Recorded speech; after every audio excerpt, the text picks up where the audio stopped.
안녕하세요. 사랑하는 남자친구와 행복한 가정을 꿈꾸던 30살 여성입니다. 저는 남자친구와 제가 운명이라고 생각했습니다. 저희가 만나게 된 계기는 너무나 특별했거든요. 지금으로부터 2년 전이었습니다. 대학교 시절 비교적 가깝게 지내던 동기가 카페를 차렸다며 언제 한번 커피 한잔 하러 오라고 연락을 해왔어요. 마침 그 카페가 제가 다니던 회사에서 멀지 않았기에 바로 다음날 찾아가게 되었지요. 대학교를 졸업한 뒤 바로 회사에 취직해 평범한 직장 생활을 하고 있던 저에게 자기 힘으로 카페를 차렸다는 친구는 무척 대단해 보였습니다. 아무튼 그렇게 친구의 카페에서 1시간 정도 머무르다 집에 왔는데요. 나중에 남자친구가 말하길 그때 카페에서 저를 처음 봤었다 하더군요. 전 사실 친구한테만 집중하고 있었기에 다른 손님들은 누가 있었는지, 몇 명이나 있었는지, 하다못해 정말 제 남자친구가 그 자리에 있었는지도 기억나지 않지만요. 남자친구가 말하길 원래는 집에 가기 전 저에게 연락처라도 물어보려고 했답니다. 그런데 자기가 잠시 화장실에 가느라 자리를 비운 사이 제가 떠나고 없었다네요. 카페 주인이 제 친구일 거라곤 상상도 못한 남자친구는 고민 끝에 어쩌면 카페에 대해서 후기를 쓴 사람들 중에 제가 있을지도 모른다는 생각을 하게 되었고, 그때부터 꼬박 일주일 동안 인터넷을 뒤져서 저를 찾아낸 거고요. 이후로 남자친구는 저에게 적극적으로 구애를 해왔습니다. 저도 그런 남자친구가 싫지 않았고, 그래서인지 저희의 관계는 급속도로 발전해 나갔지요. 그러다 사귄 지 1년쯤 됐을 무렵부터는 결혼에 대해서 진지하게 대화를 나누기 시작했습니다. 자연스럽게 양쪽 어른들께 인사도 드렸고요.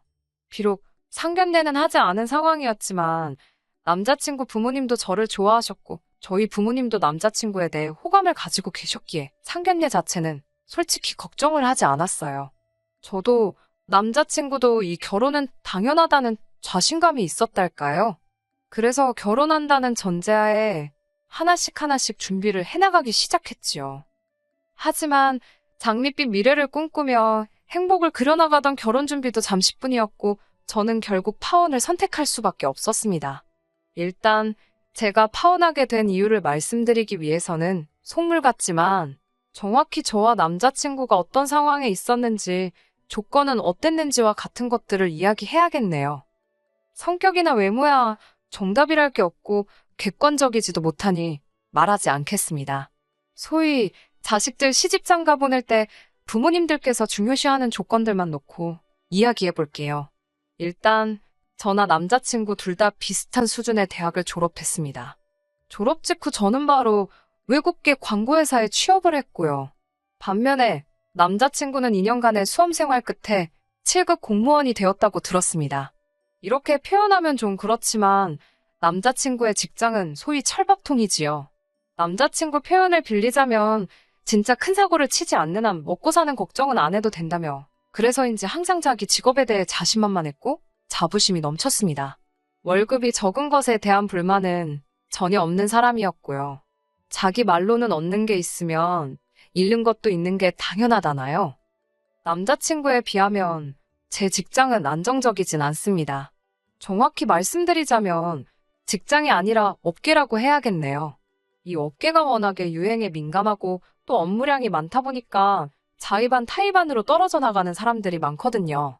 하지만 일단 능력을 인정받으면 돈은 저절로 따라오는 곳이기도 해요. 운이 좋으면 유명세도 얻을 수 있고요. 아무튼 저는 업계 내에서도 제법 큰 회사에 다니고 있었고 그렇다 보니 동종업계 내에서도 연봉이 높은 편이었어요. 그렇다 보니 제 벌이가 남자친구의 2배쯤은 되더라고요. 하지만 이것도 남자친구는 저더러 주식으로 치면 단타에 불과하다며 농담처럼 깎아내리기 일쑤였어요. 정말이지 왜 그때는 그렇게 형편없는 사람인 걸 눈치채지 못했을까요? 말이 나와서 말이지만 성격도 개떡 같았어요. 앞서 남자친구와 제 성격이 다르다고 말씀드렸잖아요. 헤어진 마당에 제가 남자친구 성격을 굳이 포장할 필요는 없을 것 같고 솔직히 남자친구는 별거 아닌 사소한 일에 대해 걱정을 크게 하는 성격이었습니다. 스트레스 받는 것에 정말 민감했고요. 공무원 시험을 준비하게 된 것도 그래서라고 했습니다. 비록 수험생활 기간 동안에는 머리를 다 쥐어뜯고 싶을 만큼 괴로웠지만 앞으로 자기는 먹고 사는 걱정, 뭐 걱정은 안 해도 된다며 정말이지? 걱정이 하나도 없다고 너무 만족스럽다 했습니다. 지금이라면 질색팔색을 했을 남자친구의 성격이지만 그때는 정말 사랑에 콩깍지가 씌어도 단단히 씌었었나 봅니다. 남자친구의 저런 패기도 없고 도전하고 부딪히는 거 상상도 못하고 뭐든지 이 정도면 됐지 하고 넘어가는 그 안일한 성격을 멍청하게도 소탈하다고 생각했다니까요. 하지만 감사하게도 어머님 덕분에 그런 사랑의 콩깍지를 하루아침에 벗어던질 수 있었습니다. 남자친구의 생일을 앞둔 어느 날이었습니다. 남자친구가 다가오는 자기 생일날 어머님 아버님을 모시고 식사라도 하면 어떻겠냐고 묻더라고요. 사실 분위기 좋은 곳에서 로맨틱한 시간을 보내고 싶었던 터라 남자친구의 제안에 약간 김이 새더라고요. 하지만 생일의 주인공인 남자친구가 원한다니 따라주자 싶었습니다. 어려운 일도 아니었으니까요. 비록 남자친구의 생일이긴 했지만 어머님 아버님의 입맛을 고려해 한정식집으로 장소를 골랐습니다. 다행스럽게도 음식도 맛있었고 전반적으로 분위기가 좋았어요. 어머님께서 남자친구 자랑을 늘어놓기 전까지는 말이지요. 식사 후 이동한 찻집에서 어머님이 본격적으로 그러니까 남자친구에 관한 이야기를 시작하셨습니다.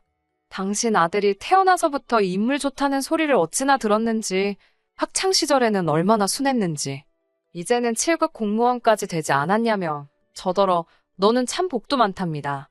그러면서 7급 공무원은 정년이 보장되는 직업이라 노후 걱정도 없다는 방향으로 이야기를 끌고 나가셨습니다. 아니, 정년 보장이 안 되는 공무원도 있나요? 그놈의 7급 공무원 소리를 그 자리에서 거짓말 좀 보태서 한 50번은 들은 것 같습니다. 저도 처음에는 어머님의 아들이기도 했지만 제가 사랑하는 남자친구이기도 했기에 적당히 호응하며 분위기에 맞춰 듣기 좋은 대답을 해드리고 있었어요. 하지만 아들 자랑만 적당히 하셨으면 좋았을 텐데 조금씩 저하고 비교를 하시면서 저를 깎아내리시니까 저도 짜증이 스멀스멀 올라오더라고요. 저더러 너는 팔자도 좋다며 그깟 회사 잘려도 그만, 때려쳐도 그만이지 않냐입니다. 모르긴 몰라도 7급 공무원한테 시집가는 저를 부러워하는 친구들이 한둘은 아닐 거라나요. 솔직히 나중에는 얼마나 듣기가 싫던지 저도 배울 만큼 배웠다고 아드님 연봉이 제 연봉의 반밖에 안 된다는 마음의 소리가 입 밖으로 튀어나갈 판이었어요. 그럼에도 불구하고 예비 시어머니셨기에 간신히 눌러 참았네요. 그리고 제 불편한 표정을 읽었는지 남자친구가 중간에서 어떻게든 중재를 해보려고 안간힘을 쓰더라고요. 어머님께서는 그런 눈치를 채신 건지 못 채신 건지 당신이 하고 싶은 말을 계속해서 이어나가셨습니다. 그동안 저랑 사귀고 있었으니까 당신이 아들한테 말은 안 했지만 쟁쟁한 선자리도 많이 들어왔다면서요. 그러자 남자친구가 어머님께 적당히 좀 하라고 무안을 주더군요. 어머님께서는 아니, 솔직한 말로 내 아들이 잘나서 잘났다고 말하는데 그게 뭐 큰 잘못이냐며 저더러 안 그러냐고 물어오셨습니다. 거기다 대고 저도 저희 부모님한텐 잘난 자식이에요 라고 한마디 쏘아붙이고 싶었지만 이때도 한 번 더 참았습니다. 왜 참을 인자 3번이면 살인도 면한다잖아요. 그때 남자친구가 저를 가리키면서 어머님께 얘도 잘난 애라고 얘 앞으로 된 아파트도 있다며 쓸데없는 소리를 하더라고요. 아차 싶었지요. 제 앞으로 아파트가 있는 건 사실입니다. 대학교 졸업하고 직장 생활을 한 지 2년쯤 됐을 때였어요. 할머니께서 돌아가시면서 제 앞으로 1억 남짓한 돈을 남겨주셨더라고요. 생전에도 첫 손주라고 저에게 애정을 많이 주시던 할머니셨어요. 아무튼 할머니가 남겨주신 돈을 소중히 쓰고 싶다는 생각에 반년 동안 이런 한 푼 건들지 않고 통장에 고이 넣어두기만 했습니다. 그러다 어머니께서 그러지 말고 재테크를 해보라며 조언을 해주셨고 고민 끝에 아파트를 사는 쪽으로 결정을 내렸네요. 당연히 1억으로 살 수 있는 아파트는 없었기에 대출을 받아야만 했습니다. 아무리 아파트를 사기 위한 대출이었지만 젊은 나이에 대출을 받는다는 게 심리적으로 조금 부담스럽고 겁이 나더라고요. 저는 그렇게 나이 27에 비록 18평의 작은 규모였지만 제 이름으로 된 아파트를 갖게 되었지요. 게다가 제가 산 아파트가 재개발 구역에 포함이 될 거라는 소문까지 돌면서 지금은 가격이 크게 오른 상황입니다. 여전히 제가 갚아야 하는 대출이 1억 정도 있지만 처음 제가 투자한 돈과 현재 시세를 고려한다면 절대로 손해는 아니지요. 물론 남자친구는 단순히 제가 아파트 한 채를 가지고 있다 정도로만 알고 있지 이런 세세한 내용은 모릅니다. 숨겨진 내용과 상관없이 어쨌든 이게 재산하고 관련된 이야기다 보니 아무리 사랑하는 남자친구라 할지라도 시시콜콜 내용을 알리기가 조금은 껄끄럽더라고요. 실제로 제 지인 중 한 명이 이런 이야기를 듣더니 지금 돈 자랑하는 거냐 기분 나쁜 티를 엄청나게 냈거든요. 그 지인은 저보다 더 큰 집을 가지고 있었는데 말이지요. 그래서 이후로는 남자친구건 누구건 간에 아파트에 관해서는 최대한 말을 아끼는 편입니다. 아무튼 제가 아파트가 있다는 이야기를 들으신 어머님께서는 깜짝 놀라신 눈치였습니다. 그리고는 곧 저더러 넌 왜 그런 중요한 이야기를 안 했냐며 연신 어머머를 외치셨지요. 요란한 감탄사의 뒤이어 뭐가 그렇게 궁금하신지 질문 공세가 시작되었습니다. 언제 산 건지, 명의는 누구 건지. 그러더니 어머님께서 하시는 말씀이 결혼하면 알겠지만 부부 사이에는 원래 내 거, 네 거가 따로 없답니다. 그러면서 명의를 공동명의로 바꾸는 편이 좋겠다고 하시더군요. 어머님의 말씀에 황당하고 어이가 없어서 제가 어머님께 그럼 남자친구는 결혼할 때 무엇을 해올 거냐고 물었습니다. 저도 제가 왜 그런 질문을 했는지, 어떻게 그런 생각을 했는지 모르겠어요. 저도 모르게 갑자기 입에서 그런 말이 튀어나갔거든요. 어머님께선 한껏 당황하신 표정으로 그게 무슨 소리냐고 되물으셨고, 제가 그랬지요. 제 아파트가 지금 6억 가까이 되는데 갑자기 공동명의를 이야기하시니까 그러면 남자친구가 3억 정도는 해와야 되는 거 아니냐고요. 그러자 어머님께선 그놈의 7급 공무원 소리를 또 꺼내셨습니다. 당신 아들이 평생 돈을 벌어올 텐데 저더러 계산을 해보랍니다. 그게 3억만 되겠냐고요.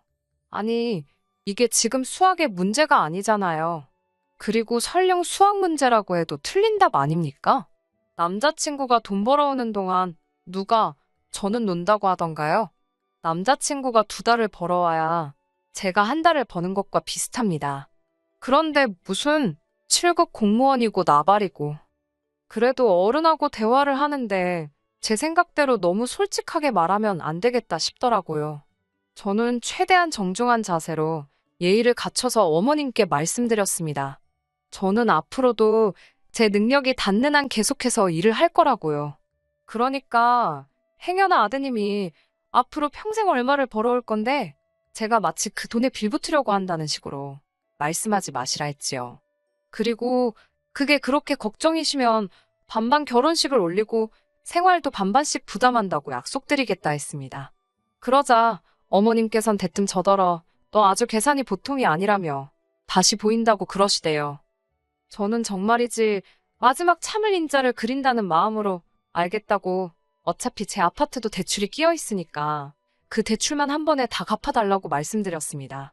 그러면 공동명에 한번 생각해 보겠다고요. 설마 6억짜리 아파트에 같이 이름을 올리면서 1억도 못 내놓겠다고는 안 하실 거죠? 라고 물었습니다. 그러자 이번엔 남자친구가 갑자기 버럭 화를 내더라고요. 대출이 있었냐입니다. 제가 요새 대출 없이 아파트 사는 사람이 어딨냐고 되물었어요. 아무리 세상 돌아가는 물정을 몰라도 정도껏 몰라야지 저렇게 호들갑인가 싶더라고요.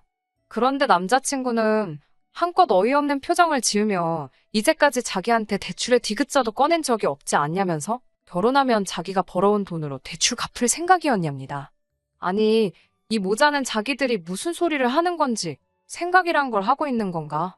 별의별 생각이 다 들더라고요. 남자친구한테 도대체 무슨 소리를 하는 거냐고 이제까지는 뭐 대출 내가 갚았지 다른 사람이 갚은 줄 아냐고 저도 지지 않고 따졌습니다. 근데 남자친구는 계속해서 대출이 있는데 말을 안 했다. 즉 자기를 속였다 이거에 꽂혔더라고요. 자기는 일평생 대출을 갚으면서 살 생각이 없다나 어쩐다나요. 웃긴 건 이 상황을 지켜보고 계시던 어머님께서도 당신 아들의 말이 황당한지 좀 가만히 있으라고 남편을 말리시는데 역부족이었습니다. 어머님께서 아파트가 6억이라지 않냐고 그럼 그 1억 갚아주고 같이 공동명의를 하면 되지 왜 이렇게 난리 부르시냐고 급기야 제 앞에서 남자친구에게 면박을 주고 계셨어요. 어휴, 그 꼴을 보고 있는데 어머님이 불쌍할 지경이더라고요. 남자친구는 6억이고 60억이고 안 팔리면 자기가 1억을 날리는 거라면서 자기는 그런 모험은 죽어도 못하겠답니다.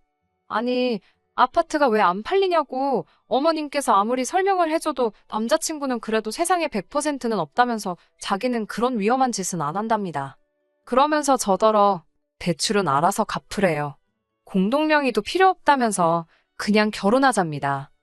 하지만 이미 멍청하고 한심한 남자친구의 모습도 봤지. 7급 공무원 자부심에 눈이 멀어버린 어머님도 겪어버렸지. 결혼할 마음이 싹 사라진 상태였지요. 저는 이 결혼 그냥 없었던 일로 하자고 했습니다. 남자친구는 영문을 모르겠다는 표정으로 자기를 속인 것도 이해해주고 넘어가준다는데 왜 제가 결혼을 못한다는 거냐며 어이가 없어 했어요. 어머님께서는 머리가 아프시다며 저희더러 마음대로 하라고 그러시곤 방을 나가버리셨고요. 어머님께서도 당신 아들이 저런 멍청인지는 모르셨던 건지 저는 남자친구에게 조곤조곤 왜 제가 파혼을 결심했는지 설명해 주었습니다. 하지만 알아들은 건지 어쩐 건지 결국 남자친구는 화가 많이 나서 씩씩거리며 먼저 찻집을 나가버렸어요. 그날 이후로 한 일주일 동안 남자친구는 계속해서 문자를 보내왔습니다. 기껏 한다는 소리가 저더러 일단 아파트를 팔아보래요.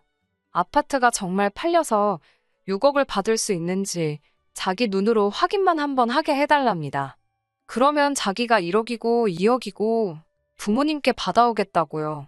그리고 제 아파트 판돈이랑 자기가 가져오는 돈이랑 합쳐서 다른 아파트를 사자는데 이게 무슨 멍청한 소리인지 진짜 저 머리로 어떻게 공무원 시험은 합격을 했나 싶더라니까요.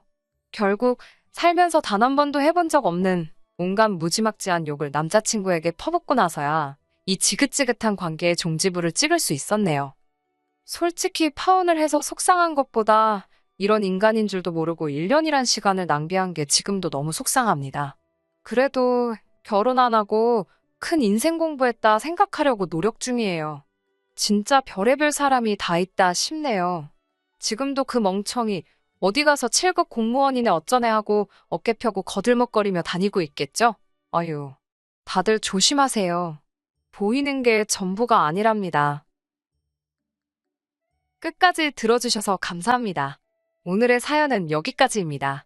구독과 좋아요, 알람 설정 부탁드리고 더 좋은 사연으로 다시 찾아뵙겠습니다. 감사합니다.